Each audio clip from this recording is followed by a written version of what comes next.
Andrew Urquhart with you on the program today. Something which we've talked about previously is this looming issue to do with an aging population and not having the working age population to pay the bills for us oldies, if you like. The problem even bigger than that, in that I suppose a younger generation, having spent time in New Zealand, having got qualified in New Zealand, as is the tradition, are heading overseas for more opportunities, be it an OE or settling permanently. But this, of course, creates a little bit of a lopsided society, which has problems not only economic, but also social and relational. Joining us on the program now from the Maxim Institute, Steph Worboys. Kia ora, good morning. Thanks for joining us. Thanks for having me, Andrew. Is this just like a rite of passage type thing? Has it always been this way, but perhaps we're noticing it more as the age bubble is looming on the horizon, that young people want to go out, seek their fame and fortune, have some new experiences overseas?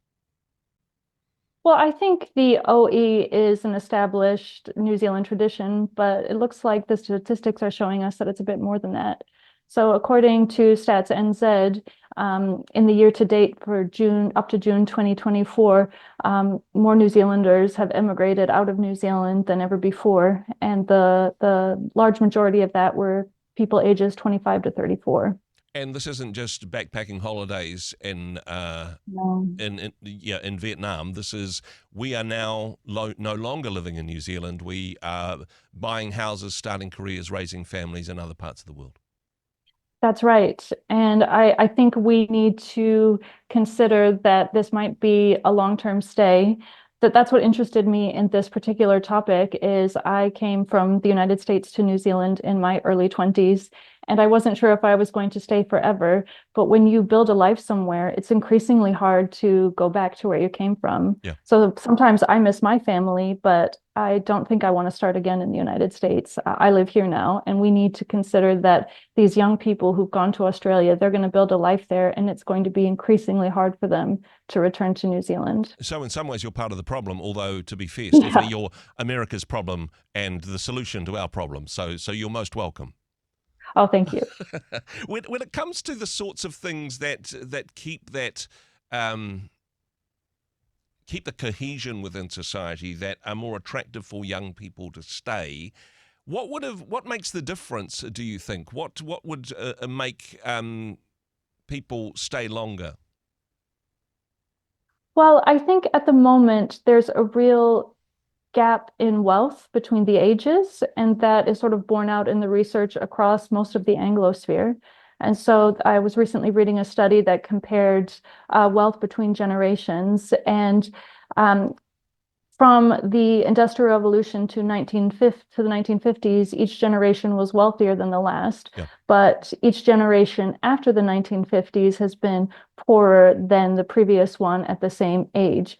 And so we're facing a wealth gap between generations. And here in New Zealand, we are not exactly equally spending our resources equitably between the generations. And so we're seeing some failures in keeping up with our infrastructure, which means we're passing those costs down to the next generation, which are poorer than the current one.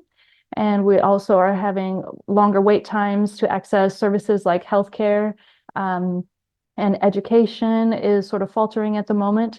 And so we have these young people who are putting in the same amount as other generations, but they're not having the same access or benefits.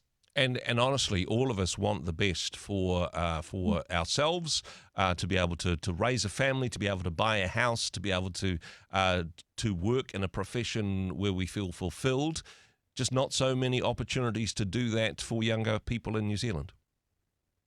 That's right. And when you're thinking about starting a life and you think about, do I want to have a family and what kind of life do I want them to have? And you look at, say, the wait times for access to healthcare. Like if you have a young child, you want to be able to get them in immediately if they're ill.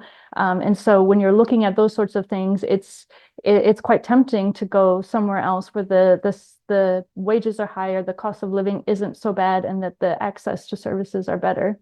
You talk about in the article that you've written for the Maxim Institute, you talk about an intergenerational contract.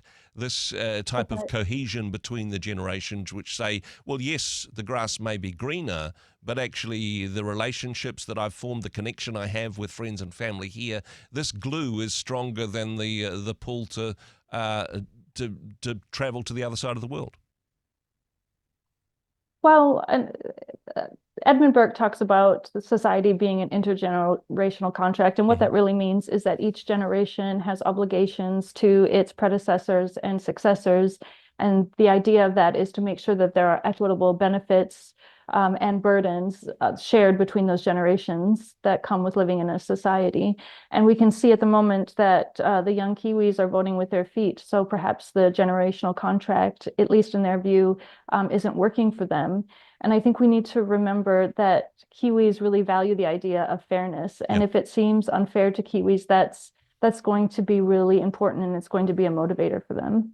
Is it fairness? Some would say, and perhaps older people like me would say, that it's not about fairness, it's about selfishness. That these people want to have their cake and eat it too. You know, they've grown up in New Zealand, they've been cared for by their parents, they've been given Mm. access to an education. As soon as they've racked up a big student loan, they move to a country where they won't have to pay it off as quickly.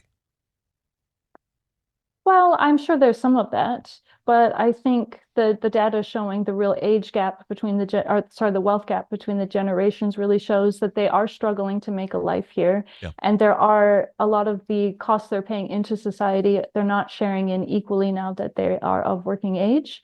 And I think it's quite understandable that when they're thinking about their own children, are they going to be able to provide the same life that they had for them? They want to be able to say yes. Yeah. And Yeah. so I don't think it's strictly selfishness in the sense of their own wants and needs, but when they're thinking about their own children. Mm. And I think that's fair. This isn't just about the economics, although there is this looming crisis of how on earth are we going to have enough money to pay for my superannuation, for example. But Yeah. also there's a relational cost to this. When I mean, as you know, when you move to the opposite side of the world, those family connections, that broader whānau, losing those connections, there's a social cost to that as well. There is, and there's a social cost on both sides. Like if we lose a lot of our younger generation, then the older generation has to consider that they'll be spending their golden years without regular access to their children and grandchildren, Yeah. and that's a whole different kind of poverty. But as someone who has left my home nation and my family behind, when you leave, you don't think it's going to be a problem. It's one of those things that youth blinds you to. But I can say, as someone who's been in New Zealand for over 10 years, there's a real cost to not having your parents with you. But it's much harder for young people to weigh that accurately. And so I think the burden is on the wiser people to consider that, the older, wiser generation who understand the importance of family and how distance really does matter, because it's very hard. Just like young people think that they're going to live forever, Yeah. that they think, my family bonds, they'll remain as strong as ever, but they don't understand the kind of support that parents really provide when they live close by. Mm. Yeah. When it comes to a solution to this, is it all about making the grass greener? Is it all about going, okay, we'll just have higher wages and make it easier to buy houses here than Australia, and then, hey, magic wand, all of our problems solved? Or, I don't know, another radical suggestion, do we just make it harder for young people to leave? Um, Well, we don't want to keep them as prisoners. That I think will only intensify the intergenerational strife. Yeah. I would say that there are certain things that we're never going to be able to compete with Australia on. Yeah. Their economy has certain advantages that ours just doesn't. I think what we can do is focus on the fairness piece about how we're actually allocating our tax dollars, and Yeah. is that equitable between the generations? I think that's something we can actually work on. And and I think there are enough Kiwis who love New Zealand that if they really believed that it was fair and they were getting, enough out of the society that they were putting in, that they might pass up that higher wage over in Australia, and Yep. we wouldn't see as many. I mean, you're always going to have some that are going to go, Yep. but I don't think we'd have as many because, as I said before, Kiwis really value fairness. Mm. And hey, maybe for the older generation as well to bait that hook, to make it more attractive to remain, to say, hey, Yeah. look, I know that you're struggling to get a house. How can I help? Bank of Mum and Dad could do a lot in this space as well to I suppose to reinforce or to sweeten that intergenerational contract. That's right. And I think so Maxim is about to publish a paper in the next week or so. My colleague looked at the housing crisis, and one of the things that he concluded was that we need to free up more land. That would reduce the cost of housing. Land is so expensive. So there are a few policy decisions that we could make that would ease the burden on young people. Well, hey, we appreciate your thoughts on this one. A difficult issue, but one we really do need to address. This article is going to be published on the Maxim website a little bit later in the week, maxim.org.nz. Stephanie, thanks for your thoughts. Thanks for joining us. Thank you, Andrew. Hey, thanks very much for joining us in the Rhema studio. Thanks very much for watching the interview. It's kind of nice to have an audience, actually. And if you did like what you watched, then do give us a like, do give us the thumbs up. And if you'd like to see more interviews like that one, or perhaps even better, subscribe and those interviews will come straight to you. Don't forget to turn on your notifications, and we'll see you in the next one. Cheers.